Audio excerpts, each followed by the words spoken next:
Hello, here is the news at this hour from Tstv. I am Olaide Amosu. Here are some major headlines. Oyo reawards SAKI Township Road for 4.796 billion naira. Nigeria High Commission in Canada reopens after 6-month closure.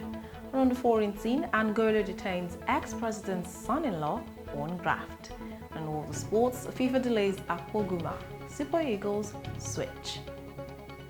Now the news in details. Oyo State Government has yesterday re-awarded the SAKI Township Road for 4.796 billion naira under the alternative project funding approach. The contract, which has an expected delivery period of 12 months, was revoked about 2 weeks ago by Governor Seyi Makinde when he went to the Asian town SAKI to inaugurate a project. Re-awarding the project was part of decisions reached during the weekly State Executive Council meeting. In a statement, the Education, Science and Technology Commissioner, Mr. Olasokomi Olaleye, said 9.7 km SAKI Township Road was awarded in December 2016 by the last administration at a cost of 8.2 billion naira with a completion period of 18 months.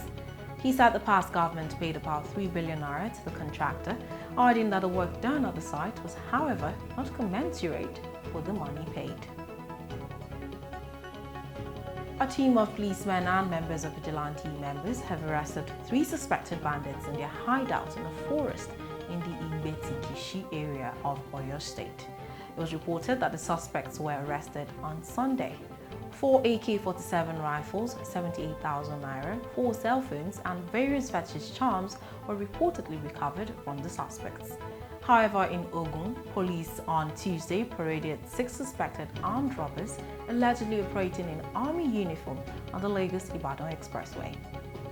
Parading the men in Abeokuta, Commissioner of Police Edward Ajogun said the suspects were arrested in different hideouts within and outside the state by operators of the Special Anti-Robbery Squad, SAS. The Nigerian High Commission in Canada says it will resume in-person immigration and consular services on Thursday. This is coming 6 months after it shut its doors in compliance with the host country's guidelines for the prevention of the spread of the novel coronavirus. The reopening of the Commission is contained in a statement which indicates a number of rules that applicants must comply with to access the services. However, it has been issuing emergency travel certificates, ETC, and visas to applicants needing urgent travels via email since then. One of the guidelines required applicants to apply online and request for interview appointment through email. It was also reported that Canadian authorities are expanding restrictions on gatherings amid a surge in COVID-19 cases to unprecedented levels in the country since May. Meanwhile, according to its public health agency, the North American country has reported a daily average of close to 1,000 infections within the last 7 days. Labour has reportedly set Monday for unprecedented mass action and total strike to get the government to reverse the hike in petrol pump price and the increased electricity tariffs. The Nigeria Labour Congress National Executive Council, NEC, took the decision at a meeting with members of the National Administrative Council, presidents and general secretaries of affiliate unions, and state council chairpersons and secretaries. The Trade Union Congress, TUC, whose ultimatum to the government ought to have expired yesterday, shifted it till Monday to concur with the NLC on the commencement of industrial action. You'd recall that following the withdrawal of subsidy, the price of petrol rose to between 159 naira and 162 naira per litre at the pump at the beginning of this month. And also the electricity distribution companies, DISCOs, raised their tariffs 2 days later, having been prevented twice by the government on April 1st and July 1st. However, the government said it played absolutely no role in the new price regime because market forces are now determining the rates. Moving on to the foreign scene, Angolan state prosecutors has reportedly arrested a businessman with close links to ex-president Jose Eduardo dos Santos over corruption claims amid an anti-graft drive largely aimed at the former regime. Carlos Manuel de São Vicente, who headed a group of companies that sold insurance contracts to state oil giant Sonangol, was placed in preventative custody after some of his business assets were seized.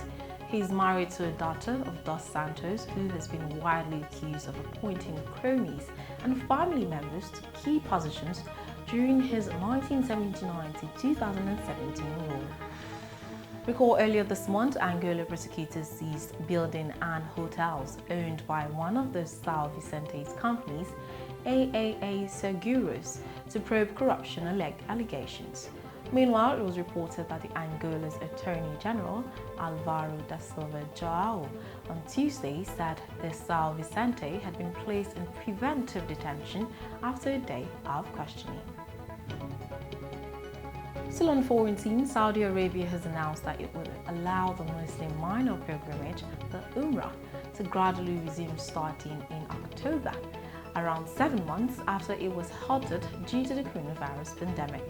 It was, however, reported that on October 4th, Saudis and foreign residents in the kingdom will be able to perform the Umrah. It was further acknowledged that on October 18th, the kingdom will allow 15,000 pilgrims to perform the Umrah, and Muslims abroad will be allowed to start heading to the kingdom for the pilgrimage from November 1st, when 20,000 pilgrims per day will be allowed. Meanwhile, only 6,000 pilgrims per day will be allowed to perform the Umrah at the Grand Mosque in Mecca, while ensuring social distancing measures are followed.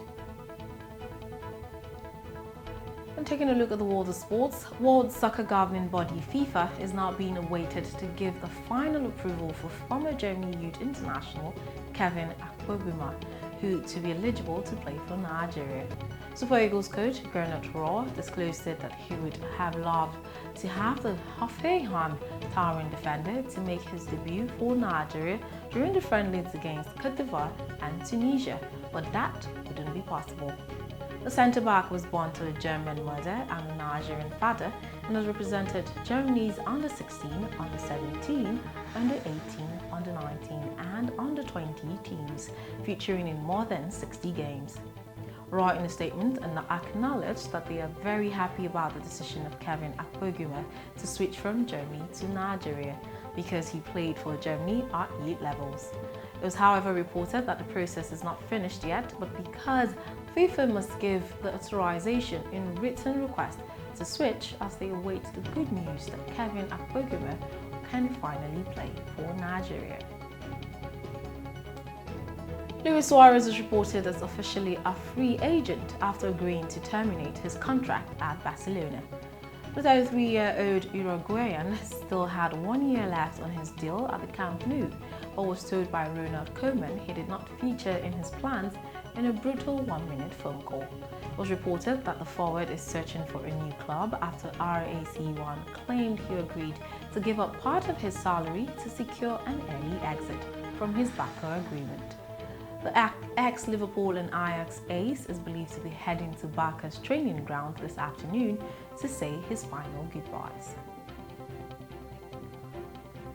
With that, we've come to the end of the news, a recap of the headlines. Oyori awards SAKI Township Road for 4.796 billion naira. The Nigeria High Commission in Canada reopens after 6-month closure. On the foreign scene, Angola detains ex-president's son-in-law on GRAFT. An exciting world of sports, FIFA delays AKPOGUMA's Super Eagles switch. Please do not forget to always adhere to COVID-19 safety measures. The news was compiled by Mobola Badekale.